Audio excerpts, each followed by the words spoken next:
Welcome to this week's edition of the Commercial Real Estate 101 Meetup Group. For those of you guys who are tuning in for the first time, this is a meetup that we do virtually, and we meet bi-monthly, and we've been doing so for the last about a year, almost a year and a half now, which is crazy to think. But we pretty much invite speakers to talk about a variety of different commercial real estate topics, and we invite them from all across the country.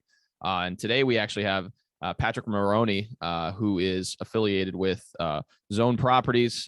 They specialize in cannabis real estate, which I know has been a topic that has become a lot more prevalent in states across the country as more and more municipalities are starting to open up these opportunities in the commercial real estate space. So we're really excited to kind of have them to talk a little bit about the industry. So yeah. Thank you for having me.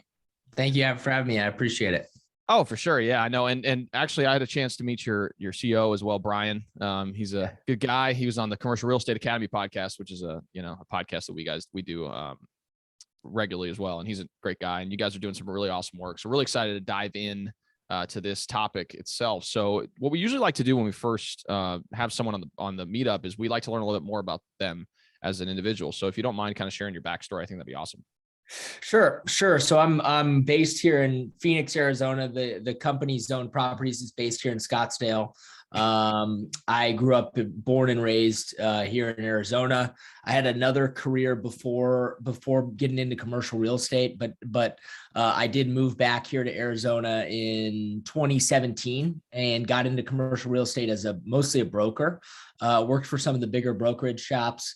I was a little bit older at the time, like late 20s, and was having a hard time getting some traction and getting deals done. And so I was lucky to link up with a buddy for a year or two who had some connections in the cannabis industry. And we were like, sure, we'll try our hand and do some cannabis deals, and learned pretty quickly that we had to really sign in operators and real estate investors for about the last 3 years or so. And so I've been able to get a really good book of business here in Arizona. The core of my business is real estate brokerage for cannabis deals, but have been a part of some licensing deals, have helped clients on the financing side, and then joined up with Zoned and really had more resources to do a little bit more national work. And that's what we're doing right now. And so we have stuff going on in New York, Michigan, Nevada, New Mexico, and we're really branching out and really trying to take advantage of this opportunity for in an emerging market like cannabis. So it's exciting. Absolutely. And I went to Arizona State. I went to, so me too. Very Go familiar. Devils. Go Devils, man. Yeah. I was there. I went to the Cronkite school there. So I was a sports broadcaster before my last job. I don't know if you Marcel, you know, Marcel, Louis Jacques, and I don't. There's a couple other people that I know that went there too. I was in a fraternity in college. I was in SIGEP, and I was there through 2009 to 2013. So got it. Yeah, we had some overlap for sure. That's pretty awesome. Cool. Yeah, man, that's awesome. And Phoenix is a growing market. I mean, it's unbelievable the changes that have been experienced there just in the last 10 years. I mean, it's almost unrecognizable the last time I went back. So, but you're right. I mean, and it's interesting to hear you say regarding the expansion of the industry itself, which is what we're going to be talking about today, because again, it's becoming more prevalent in this region of the United States as well, in the Midwest, which, you know, historically has been kind of a little bit more of an opposition as opposed to the coasts. But it's going to be interesting to see how it plays out over the next couple of years. So one thing I wanted to kind of talk about is what exactly is cannabis real estate? Because most people, when they think of cannabis real estate, they think of these, you know, massive grow houses and everything else, which is definitely part of it. But I kind of wanted to have you elaborate a little bit on, you know, what exactly that is. Yeah. So there's a few different buckets for sure. I think obviously there's front-facing retail. Mostly they're known as dispensaries. In some states, they're known as pharmacies. That's direct to consumer sales. And those vary in different property types a little bit, but typically it's single tenant retail, or it can be part of a multi-tenant center as well. And then there's sort of the production or cultivation or manufacturing component, where it can be smaller sort of flex space or smaller warehouse, small base stuff, where maybe it's a little bit of cultivation, but it's a lot of manufacturing and processing. So like vapes, infusion kitchens for edibles, some lab components to it. Then there are some larger warehouses, which, when clients take them over, they're typically just shell or there's some demo needed. But there are larger indoor grows. Ceiling height matters a lot there. Power matters a lot at sites like that. And then I would say the fourth component is outdoor land sites, which are either for outdoor grows, depending on the climate, or greenhouses. And so it can definitely fall into those buckets. I think the only thing we don't really touch is office. I mean, I think obviously cannabis companies need office space, but there's none of the same hurdles to put, a few people into an office. So those are the only deals we really don't touch on the commercial side. That makes sense. No, for sure. And again, I appreciate you kind of delineating the different properties that are affiliated with cannabis industry, because it helps put into context for those individuals who are looking to either service those individuals, or if there are those individuals as well that are looking to occupy space in those properties, it helps provide that sort of context. So one thing I wanted to ask you was pertaining to the business owner. So let's say that you are an operator, and maybe you're operating in a state, especially early on in the cannabis industry, it was definitely an industry that has a lot of gray area. So I'm assuming there were a lot of business owners that may have been operating prior to, the transition into, the legalizations within those states. And now they're looking to legitimize their operations in a more functional environment. So one of the things that I wanted to ask you is, what exactly are the things that business owners need to consider when they're looking to dive into a market and establish themselves as a player within that space? Well, there's just a ton that they need to consider. I think the first thing is understanding the regulatory environment, not just on the real estate property side, as far as understanding like how difficult it'll be to identify a site or multiple sites and get those approved, but they should also understand the licensing environment in that particular state or that particular city. Like, it can be in places it's quote unquote easy to get a license. There's probably going to be a lot of competition there. And so that's absolutely something to consider. I guess would be the first step, is to sort of assess the market factors for your cannabis business. I think the other thing as someone's getting started is having a handle on, and this is the hardest part for quote unquote mom and pop, business owners, is getting a handle on the financing and fundraising piece of it, because you can't do the bank debt. And it's expensive. It's expensive to start a business, period. It's particularly expensive to grow cannabis. And so having an understanding of how you're going to finance or fund some of this, and beginning to have those conversations early on. And then the last thing is sort of having a team at your disposal. I mean, attorneys are making a lot of money in the cannabis space, and that there's a reason for that. You need them to help navigate some of the challenges. So they're one. And then obviously on the property side, architects, general contractors. All right. So what I'll go ahead and do, I guess, is we'll go ahead and start back up as far as the things to consider. I know you were mentioning licensing. You mentioned, getting a strong team in place, and obviously some of the regulatory issues you have to overcome. Are there anything else that that you think would be value? No, I think that's really it, is trying to, those are assessing the regulatory environment as far as what city or county or state you're going into, understanding the pathway to approvals there, and what the licensing situation is. Like, are they limited license areas? Is it going to be open season?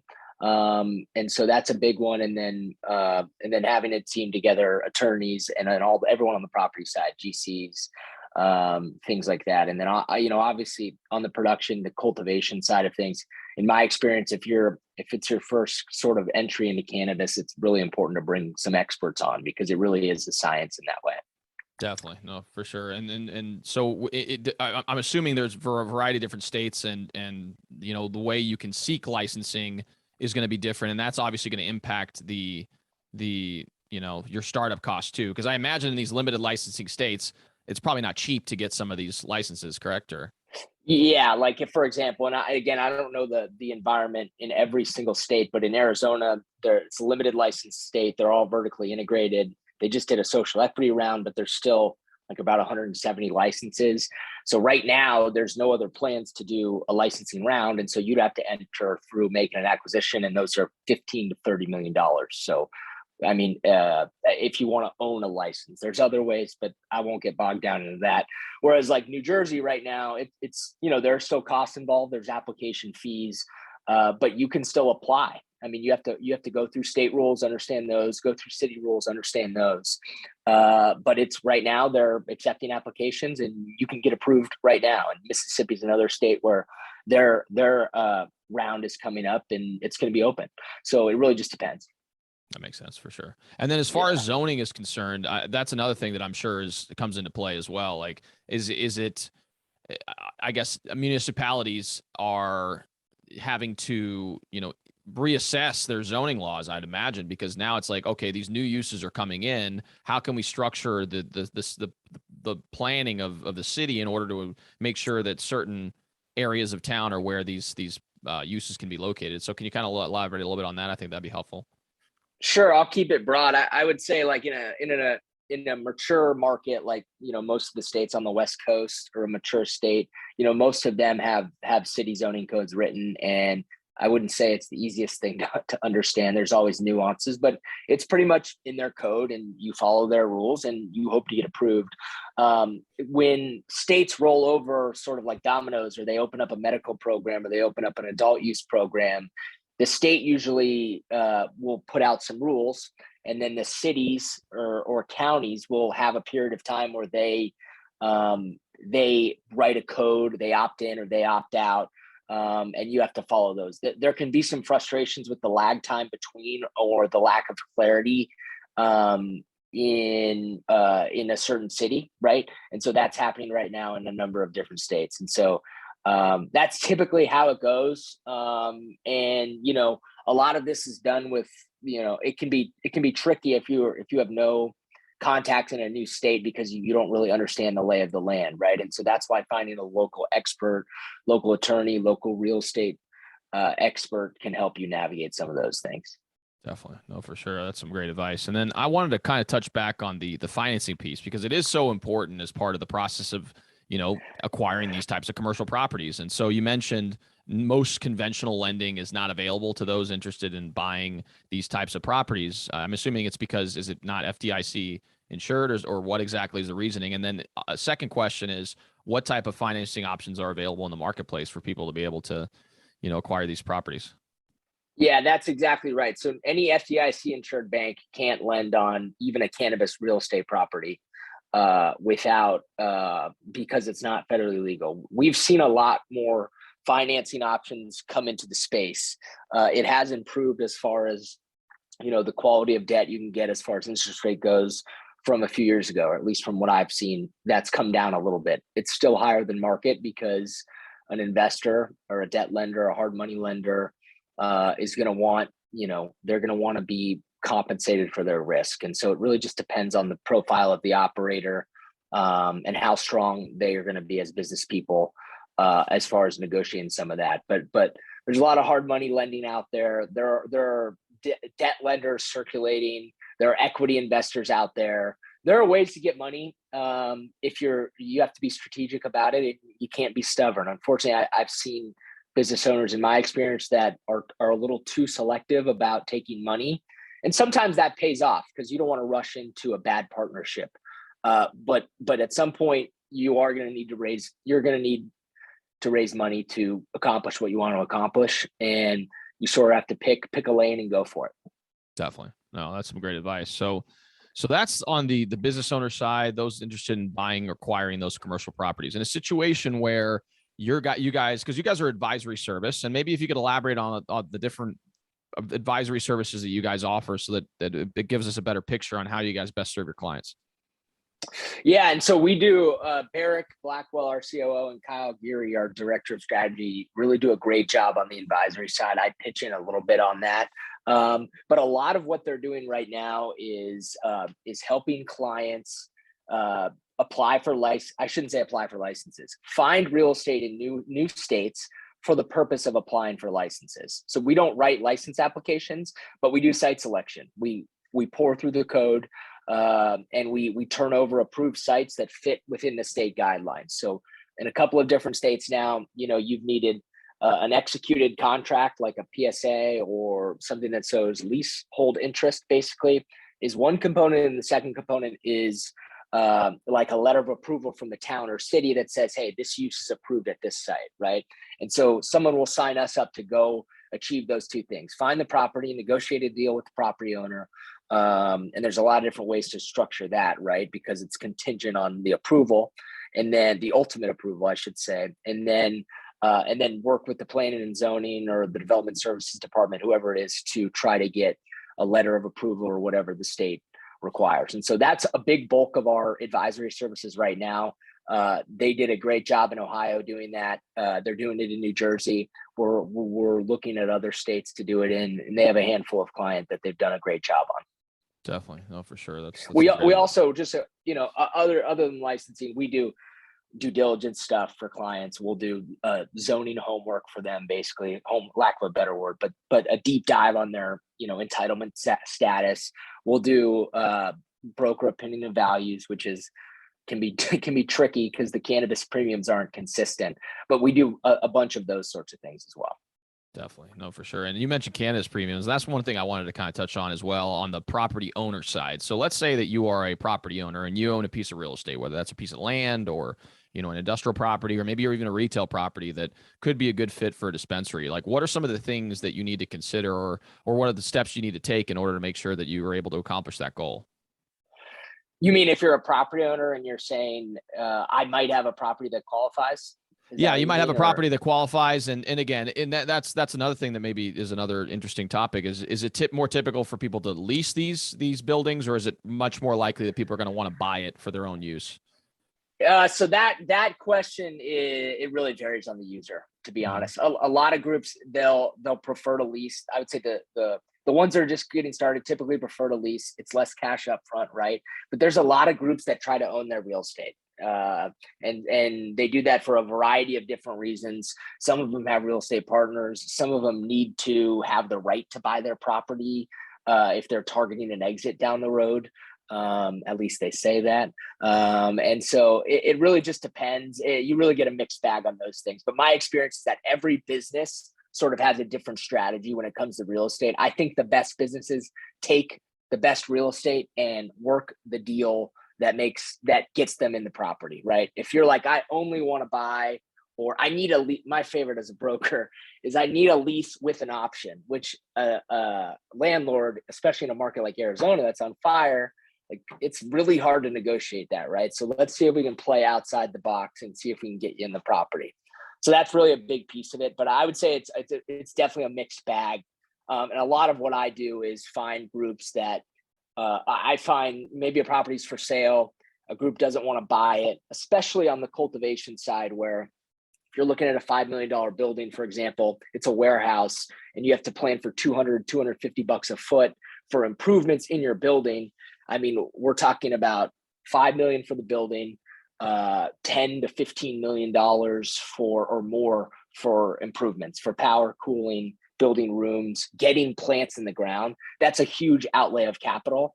Very few groups, if any, can pay for all that themselves. And so a lot of what I can do is help pair a strong operator with a landlord that understands the space, and then come in and buy it and lease it back to them. Do first lien, hold the note on the property, do first lien financing.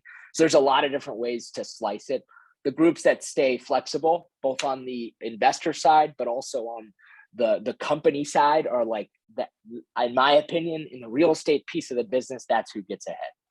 For sure. So let's go to those property owners. So you have a piece of property, whether that's a piece of land or a retail property or whatever else, and you've heard about the potential of attracting a particular tenant to your site, and it's a great site. You think it could be a phenomenal opportunity for whether you're a retail dispensary or maybe a grow facility or whatever else. What are some of the things that you need to evaluate, and maybe some of the steps you need to take in order to make sure that you can actually attract that type of tenant?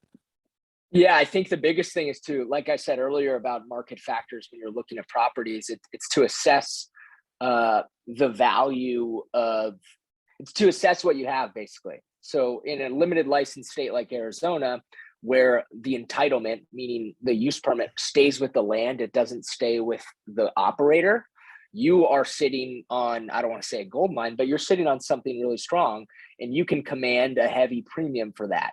In some of these other states where it's more tied to the license holder and it qualifies, but so do all these other properties around you qualify. Like, you can probably still command a premium, but if you get a little bit too greedy, they're just going to turn around and go to someone else, right? Because this property qualifies here. So if more properties are approvable in your area, the less demand, obviously, you're going to be able to have for your property. And so I would say that's the big thing before taking a property to market, and saying, okay, I have a cannabis property here, and asking for the world. It's really making an honest assessment of how difficult your property is to find, right? And then there are always site specific things. I mean, dispensaries are in my experience harder to get approved, easier to pay for and get going. It's, at the end of the day, it's a retail store, so it's fairly common to do standard TIs. If you have enough parking, and you can get some stuff in there, and you're up and going. Cultivation's a whole different game, because there's a huge power component to it. Some of these growers need ceiling height. On the outdoor side, the soil samples are important, the climate's important, and it's a lot more capital intensive. And so I would say on the production and cultivation side, you really have to assess your property characteristics, in addition to how qualified it is from an approval standpoint, to see what you have. Because, like, just for example, I mean, if you have a property that, say, it qualifies, but there's no fire suppression in there, and it's like 400 amps of 3-phase power, that's going to be looked at as positive from the land use side, but there's a lot more money that's going to need to go into that to get it going, if that makes sense. Definitely. No, for sure. And then another question I had, which is kind of interesting, is how does that affect the financing piece? So if, let's say, you own a property, but you don't necessarily own it outright, is that going to impact your ability to retain that loan on the property? Because I know you mentioned that, since it's not federally legal, how does that impact like the covenants that are in the loan typically? Yeah, I really try to get ahead of that early on. Is if you don't own it all cash, who's holding the note on the property, right? And then they need to go through their loan documents, frankly, and see if they're going to be in default of their loan. I've had deals die early on. It was a learning experience, but the tenant came on and was like, you're in default of your loan. So for us to finish this, you have to pay down your debt, and own it all cash, because obviously that's risk for tenant and property owner at that point.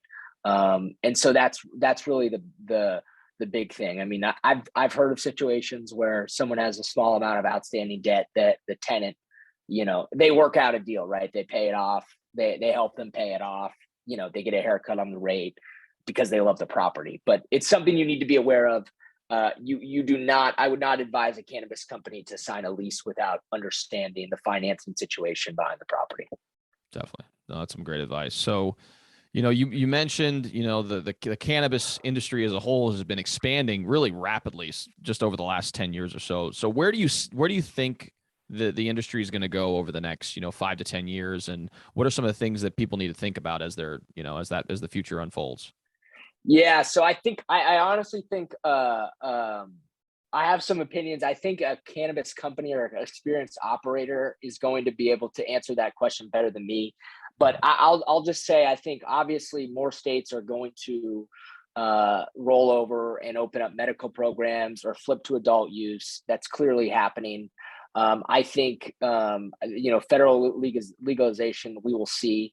I do think it'll be easier to bank, and eventually safe banking hopefully will pass, and it'll be a little easier for these groups to raise money and for real estate investors to finance their properties.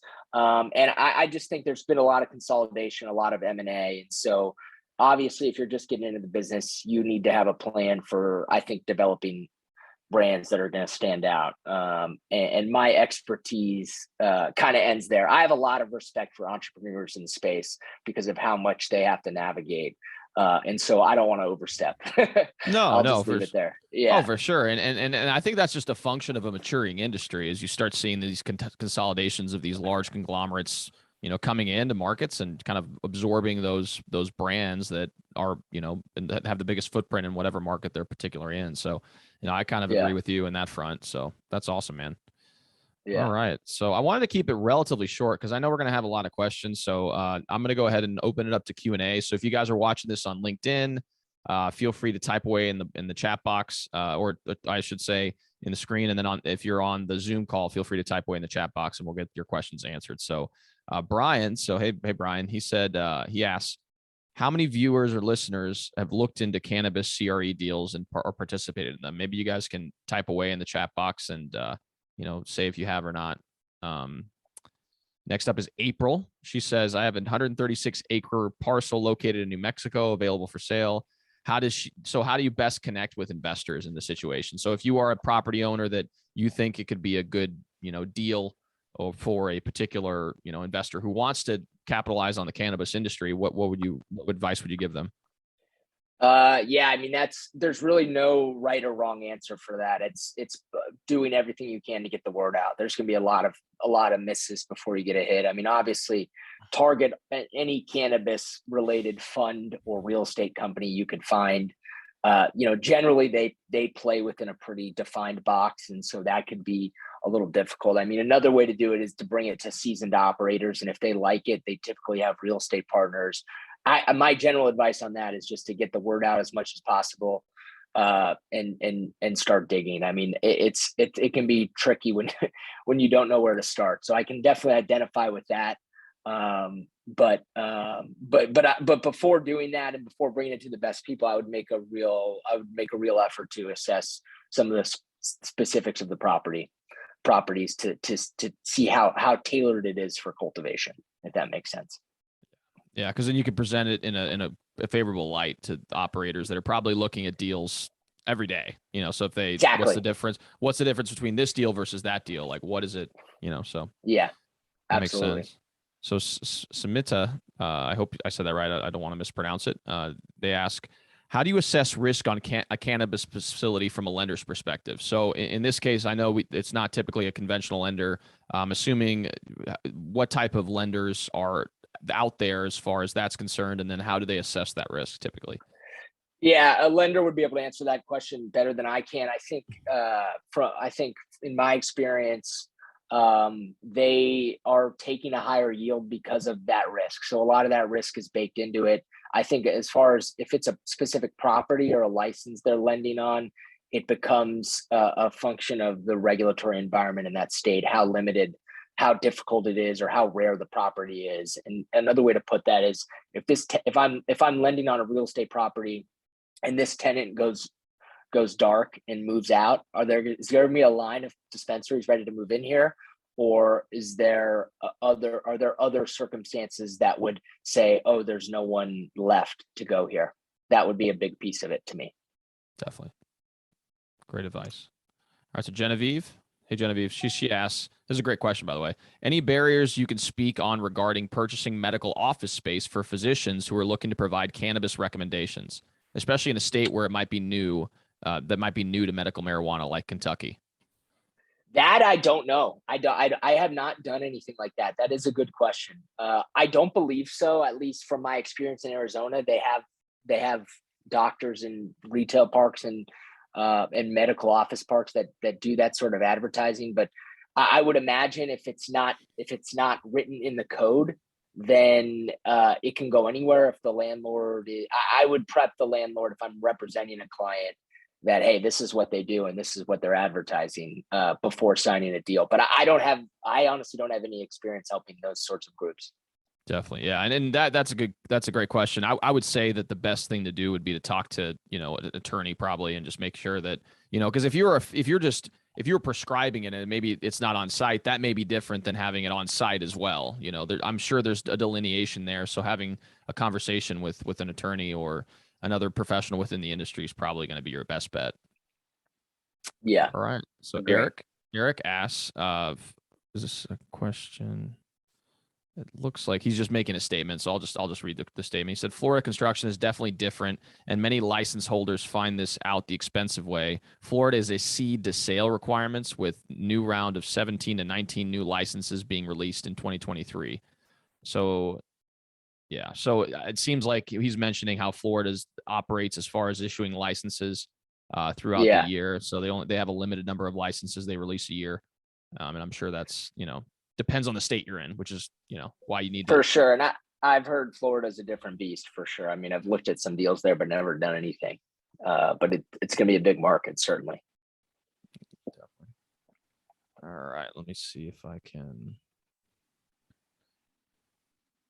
I'm just looking through the chat box right now to answer. So Nick asks, where do you go to invest in these deals? And as such a new industry, how do you vet operators? Yeah. So to invest in these deals, really, it's there's not like a Fundrise or a crowdfunding thing I'm really aware of. I guess it could be out there. I think it's really knowing people that are in the space, or if you're interested in investing in the deals, shoot me an email and I can maybe point you in the right direction. But at the beginning when I first started, I don't typically invest. I don't invest in directly into these companies, but I once you start getting in the middle of a bunch of these deals, you're talking to a bunch of operators, you're talking to a bunch of money people, a bunch of real estate people. That sort of deal flow comes your way very often. And so my best advice would be to just sort of jump in the fray and see what comes. Also, what was the second question about? So how do you vet operators? And that kind of is a function of what you just mentioned, yeah. And so it's the same thing, I sort of look at that, like how a landlord would look at a tenant, but obviously it really comes down to two things: their financial situation. Do they have company financials that are strong and their sales are strong? Or if they're more of a startup, do they come from a background where you feel like they're going to be able to responsibly deploy funds? I think, and then operational expertise is huge. If you have no experience in cannabis, if it's just me and my brother, for example, we're going to struggle. We're really going to struggle. You know what I mean? I think some of the best partnerships are groups that have the money piece of it handled, the business piece of it handled, and the cannabis operational piece of it handled. And so that would be my general advice on that. Definitely. Yeah. And I'm sure the team too. I mean, like you said, you're referencing all the partners that you have to involve in the process, like the real estate professionals, the contractors, the architects, everything. So yeah, it definitely is still, it's a very new industry in a lot of ways, but a lot of things get done over face-to-face meetings, and people will take leaps of faith in both directions because they have a rapport or a strong relationship with someone. I mean, you see it happen. I mean, honestly, a lot of my deals, if I feel like things are stalling and we have deal points, I try to get people introduced and say, let's try to hash this out. I mean, I think having a personal touch goes a long way when there's so many questions and it's not a standard investment or a standard real estate deal. You really need to know who you're going into bed with. Definitely. And then that kind of leads to a question that I was curious about. Like, are there any resources available out there that you kind of reference that provide good context as far as these types of things that you need to consider? No, honestly, when I've done my homework, I have done, and I don't come from an investment banking background or a financing background or anything like that. So I've had to dive into a lot of these things. But what I do is I do as much research as I can, or I lean on people I know in traditional real estate or traditional business, and I try to parlay that as closely as I can to cannabis. That's been my advice. There are probably resources out there, and that's a really good question. I don't really have one I can point to, though, that can give you a step-by-step. Definitely. For sure. All right. So Cinto, I think he has a question. Did you want to type it away in the chat box, or do you want to unmute? Either way. Oh, hi. First, Ralph, thank you for hosting another great meetup. And second, Patrick, thank you so much for your knowledge and time. Really appreciate it. My question is a couple of comments and questions. Really quick. The cannabis deals you're involved with specifically, did you have to go through a syndication? So I'm on the real estate side. What I do a lot of is the real estate brokerage, and so I don't typically raise money. I don't raise money for groups, just to be clear, if that's what you're asking. Yeah. Okay, because I was presented a deal through a super secret portal couple of weeks ago. It's a friends and family deal. So these guys are starting a distribution center in New Mexico. So I was very, I guess I'm very fortunate to be involved. I can't get into specifics, but basically I'm learning now that the way to go about it is I have to set up some sort of, because we recommended a bunch of family and friends, but I have to go through a sort of syndication. And I'm just now learning that these lawyers are super, super, super expensive. If it was just me and my two other partners, it would have been okay. But no, I just wanted to pick your brain about that because these guys are, like we were talking about, vetting the operators. These guys know their stuff. They've got in their application, it's like a foot big, their binder just for the application. So they got accepted for dispensaries and cultivation, I believe. So they're already in 4 other states, their operations, but even down to the species of spiders that they're going to use in their facilities. That's what's in the application. So I was highly impressed, but I just didn't know. I thought I could just invest directly, but I'm learning now that there's definitely some hoops you have to jump through as far as like being an accredited investor. And just to be totally honest, I'm out of my depth on that. What I can do is if you email me or find me, I'll do my best to point you in the right direction. But that I'm a little out of my depth on, just to be honest with you. And I don't want to say anything because I don't want to point you in the wrong direction. Okay, awesome. Yeah, I found you on LinkedIn. So no, I appreciate it. Cool. Regardless. Thank you. Yeah, no problem. Awesome. No problem. All right, that's awesome.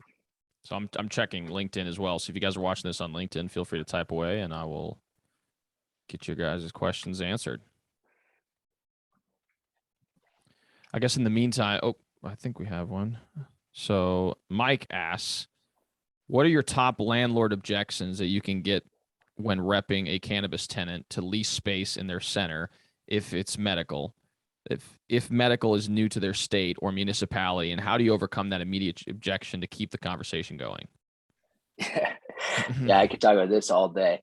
I think immediately when you say the word weed, I would say cannabis. I wouldn't even say marijuana. I would say medical cannabis. And I would say a lot of people are just going to shut the door on you. If the market's hot, it's not worth it. And some that say yes will have FDIC insured bank debt on it, and they won't even know that they can't even lease to you, right?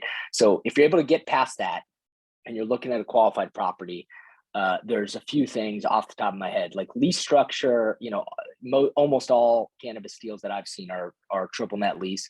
Most of them are absolute triple net, which would mean the tenant is responsible for roof or structure. I would say you should prep your client for that. I would obviously negotiate to protect them as much as they can, but I would prep your client for that. I would expect landlords to ask, because of the level of risk, they may ask for larger security deposits, things of that nature. I would try to negotiate some kind of burn off, right? If they don't default after 12 or 18 months, let's credit that towards their rent and they're back to a typical last month's security deposit, just for an example. Obviously there's a rent premium. Trying to figure out what's fair is really difficult, but I would prep your client to pay some kind of premium. And so it really just depends, honestly, on the greed level of the landlord and if they understand really what they have. And then, TIs are really hard.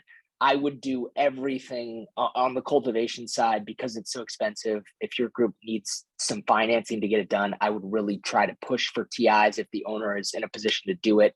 But my argument on that would be building specific stuff that's going to make it releasable. If there's no fire suppression, for example, and this building needs to be sprinkled for anyone, right? Help participate in that, for example. So yeah, those are some things off the head, but I've seen every landlord objection under the sun. And so it can be difficult for sure. Also, just to touch on, depends on the approval situation. Sometimes you're waiting on state licensing, sometimes you're waiting on a city use permit, but you need to tie up a property. And so there's a contingency period. So like if it's a purchase, it's the escrow, you need longer escrow period. Or if it's a lease, you have maybe like an exclusive contract period where the lease goes into effect after a period of time, but they're paying rent along the way. I mean, some landlords ask for ridiculous amounts of non-refundable money to tie up their properties. And sometimes they come from a good place, because I get what they're saying, but it can be tricky to negotiate something that's fair, because at some point they're asking for so much that it's too much risk for your client to lay out that much money. With that much unknown, because you don't necessarily know if for a fact you're going to be able to get some of these things done. So Exactly. And it can be a long time. I mean, in a hot market, you're like, someone wants to tie up my property for 6 months. Yeah. It's really hard. And each municipality that you're in has different zoning laws and rules and regulations. So what may take 3 or 4 months in one municipality may take a year somewhere else as well. So, and having a land use attorney, that's an example of having a land use attorney at your disposal who can guide you at least on timeframes and likelihood and things like that. Yeah, for sure. Great question. All right. So it looks like we have all the questions answered. Unless you guys have any other questions in particular you'd like to reference, I'll check LinkedIn one more time. I guess I'll ask you one final question. Is there anything in particular that, today I maybe didn't ask you that you would, like to share as far as insights are concerned? Maybe it's something that you often talk to your clients about or whatever else? It's really just honestly, on the brokerage side of things, or even on site identification stuff on the advisory side, my most general advice is set expectations with your client, because really nothing is guaranteed. And I know that's sort of a broad statement, but I never tell a client this site is definitely going to work. You know what I mean? Or this landlord will definitely do this. I always am, I never say, oh, the power is going to cost X amount to upgrade, right? They need to figure that out on their own, because if you're playing middleman, you need to protect yourself and try to keep the deal alive, because you can't walk back things that you don't know. That'd be my general advice. And there's a lot of moving parts here, and that can be hard to manage. And then the other thing would be especially if you're just starting, just go with your gut. There's a lot of flakes out there, and you'll waste a lot of time. So those would be my general things. Then lastly, I'm, obviously on the zone side, we have advisory services. We're helping groups apply for licenses. If you have a property that's out of state that you think might qualify, we're willing to take a look at it and potentially try to position it for you. Obviously, we do brokerage. We have a relationship and ability to do brokerage work in all 50 states, and we have a long client list. And so we are looking for partnerships and things of that nature, because we are all in on cannabis. So that would be the final note. Other than that, I'm sorry about my internet, and thank you for having me on. I appreciate it. Oh, no, I've gotten several direct messages saying that this presentation has been super helpful. We really appreciate your time. One thing we like to do is learn a way we can get, if someone wanted to get in contact with you, maybe they had a site outside of, Phoenix or wherever, really across the country, because you guys operate all across the country. So if someone had a site they wanted to, pitch to you guys as far as an opportunity is concerned, or, they wanted to ask questions pertaining to the cannabis industry, how can they best get in contact with you? Sure. I can write my email in the. Nope, you muted yourself real quick. Sorry. I'll put my contact info in the chat, because my last name is a little bit it's Moron with an EY on the end, and so that can be hard to spell out. So I'll put that in my phone number, and feel free to reach out, and I'm happy to talk with anyone. Oh, for sure. And what I'll go ahead and do is we'll take that email as well. So if you guys are watching this on YouTube as well, we're going to be posting this in the description. So what we usually do is we record this as a podcast and then post it on YouTube. So if you guys are watching this afterwards, it's going to be in the description below. So, well, awesome, guys. Well, if we don't have any more questions, again, thank you so much, Patrick, for your time. We greatly appreciate it. I know I gained a lot of value from this conversation. I'm sure a lot of people on the call did as well. So again, thank you all for stopping by this week, and we'll see you all next time. Great. Thank you. Appreciate it.